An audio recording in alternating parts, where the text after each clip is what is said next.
মাধ্যমিক ভূগোলের ভারত অধ্যায়টার নাম শুনলেই অনেকের ভয় লাগে, তাই না? কিন্তু আসল সত্যিটা হলো এই অধ্যায়টাই সবথেকে বেশি নম্বর তোলার জন্য সেরা একটা জায়গা। এসো আজ আমরা ভারতের অবস্থান আর তার প্রশাসনিক বিভাগগুলোকে এমনভাবে বুঝে নেব যেন পুরো ভারতের ম্যাপটা আমাদের চোখের সামনে সব সময়ের জন্য পরিষ্কার হয়ে যায় আর আমরা যেন কোনোদিনও এটা না ভুলি। আচ্ছা, তাহলে আজ আমরা কি করতে চলেছি একবার দেখে নেওয়া যাক, কি বলো? প্রথমে আমরা এই অধ্যায়ের ভয়টাকে মন থেকে দূর করব।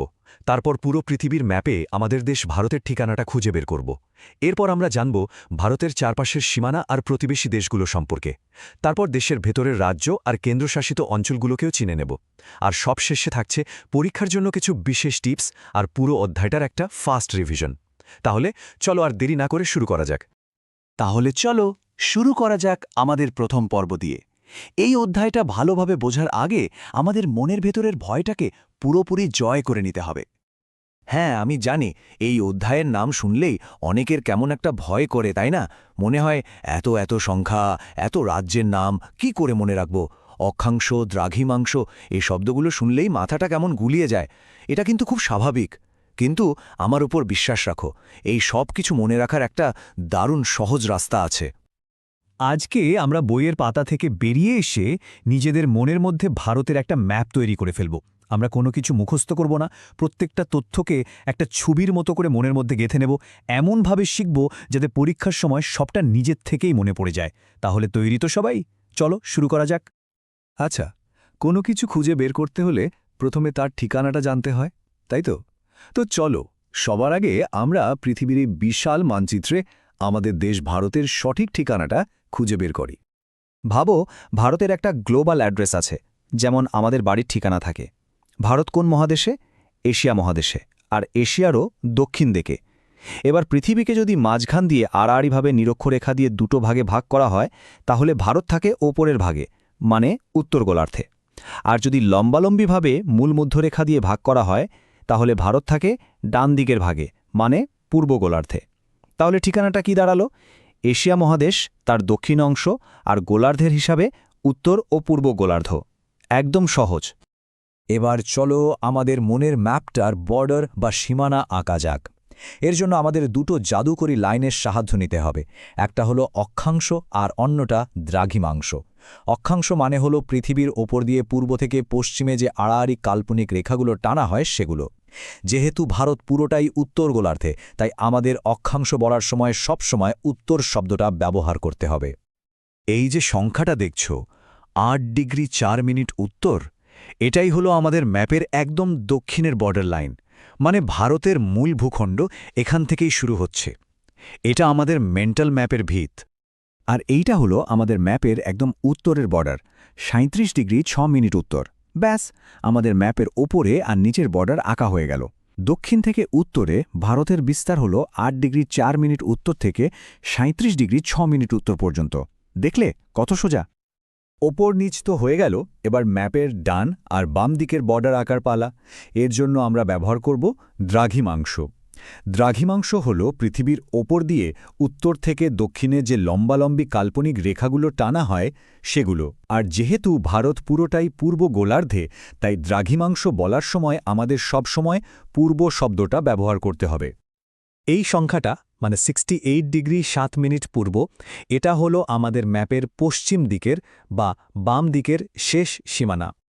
আর সবশেষে এইটা 97°25' পূর্ব, এটা হলো আমাদের ম্যাপের পূর্ব দিকের বা ডান দিকের সীমানা। ব্যাস, আমাদের ভারতের আউটলাইন ম্যাপটা কিন্তু মনের মধ্যে তৈরি হয়ে গেল। একটা কথা কিন্তু মাথায় গেঁথে নিতে হবে। এই যে 4টে ম্যাজিক নম্বর আমরা জানলাম, 8°4' উত্তর, 37°6' উত্তর, 68°7' পূর্ব আর 97°25' পূর্ব, এগুলো কিন্তু পরীক্ষার জন্য মারাত্মক ইম্পর্ট্যান্ট। এখান থেকে এমসিকিউ শর্ট কোয়েশ্চেন আসবেই আসবে। তাই এই 4টে সংখ্যা আর তার সাথে উত্তর আর পূর্ব কথাটা যেন একদম ভুল না হয়। ম্যাপের বর্ডার তো তৈরি, এবার চলো এর ভেতরে কিছু মুখ্য মুখ্য জিনিস বসানো যাক আর দেখে নি ভারতের চারপাশে কারা কারা প্রতিবেশী হিসাবে আছে। আচ্ছা, ভারতের প্রায় বুক চিরে একটা খুব ইম্পর্টেন্ট রেখা চলে গেছে। এর নাম কর্কট ক্রান্তি রেখা। এর মানটা মনে রাখতে হবে 23°30' উত্তর। এই রেখাটা ভারতকে মোটামুটি দুটো জলবায়ু অঞ্চলে ভাগ করে দেয়, যার ফলে ভারতের জলবায়ুকে আমরা সামগ্রিকভাবে উষ্ণ মৌসুমী জলবায়ু বলি। আর জানো তো, এই রেখাটা ভারতের মোট ৮টা রাজ্যের উপর দিয়ে গেছে। চলো আমরা পশ্চিম থেকে পূবে পরপর নামগুলো একবার দেখে নিই। গুজরাট, রাজস্থান, মধ্যপ্রদেশ, ছত্তিশগড়, ঝাড়খণ্ড, আমাদের পশ্চিমবঙ্গ, ত্রিপুরা আর একদম শেষে মিজোরাম। এই ওড়িশাইটা কিন্তু মনে রাখা খুব দরকার। এবার চলো ম্যাপের চারপাশে কে কোথায় আছে বসিয়ে দিই।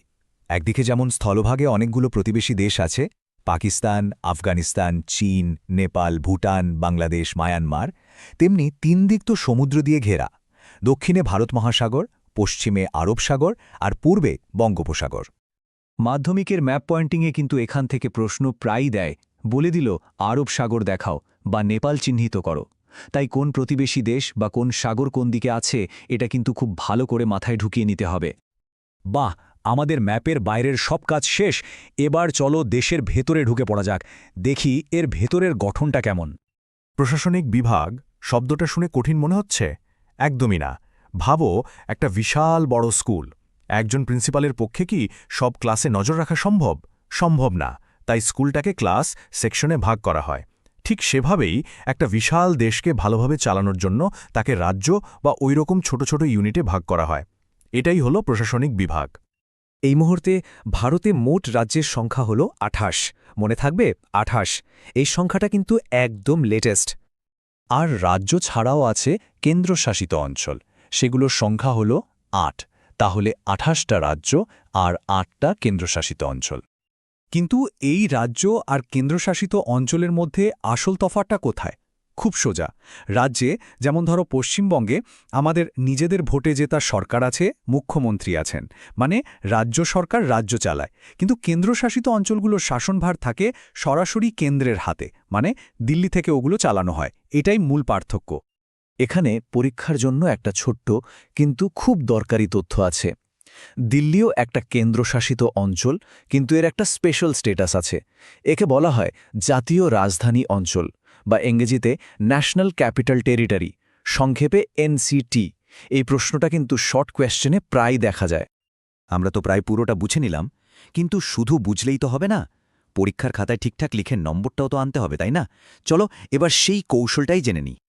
দেখো, ভূগোলে ভালো নম্বর পেতে গেলে 3টে টিপস মনে রাখবে। 1 নম্বর, যখনই কোনো বড় প্রশ্নের উত্তর লিখবে, পারলে পাশে একটা ছোট্ট ভারতের ম্যাপ এঁকে দাও। খাতা যিনি দেখবেন তিনি খুশি হবেন। 2 নম্বর, যখন অক্ষাংশ দ্রাঘিমাংশ লিখবে, ওই ডিগ্রি, মিনিট আর তার পাশে উত্তর বা এন আর পূর্ব বা ই লেখা, এটা যেন একদম বাদ না যায়। ছোট্ট ভুল, কিন্তু নম্বর কাটা যাবে। আর 3 নম্বর, বেশি গল্প না লিখে টু দ্য পয়েন্ট উত্তর দেবে। এতে উত্তরটা দেখতেও ভালো লাগে আর পরীক্ষকও বুঝতে পারেন যে তুমি বিষয়টা জানো। আমি তোমাদের গ্যারান্টি দিয়ে বলতে পারি, আজকের আলোচনাটা যদি ঠিকমতো ফলো করে থাকো, তাহলে এই চ্যাপ্টার থেকে 6 থেকে 8 নম্বর তোমাদের কেউ আটকাতে পারবে না। আর মাধ্যমিকে এই কটা নম্বর কিন্তু র্যাঙ্ক অনেক এগিয়ে দেয়। চলো আলোচনা শেষ করার আগে পুরো বিষয়টাকে একবারে ঝালিয়ে নিই, তাহলে সবটা মনের মধ্যে একেবারে গেঁথে যাবে। তাহলে চট করে বলে ফেলি, ভারতের অক্ষাংশগত বিস্তার 8 ডিগ্রি 4 মিনিট উত্তর থেকে 37 ডিগ্রি 6 মিনিট উত্তর।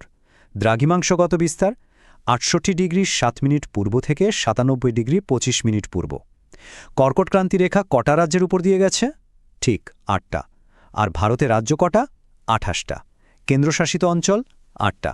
একদম পারফেক্ট। আজকের মতো আলোচনা এখানেই শেষ। তবে যাওয়ার আগে তোমাদের জন্য একটা ভাবার প্রশ্ন রেখে যাই। আচ্ছা, কখনো ভেবে দেখেছ ভারতের এই যে ভৌগোলিক অবস্থান, মানে একদিকে দুর্ভেদ্য হিমালয় আর 3 দিকে সুবিশাল সমুদ্র, এটা আমাদের জন্য কি কি সুযোগ তৈরি করে, আবার কি কি সমস্যারও কারণ হয়? এটা নিয়ে একটু নিজে নিজে ভাববে। দেখবে ভূগোল বিষয়টা শুধু মুখস্থ করার নয়,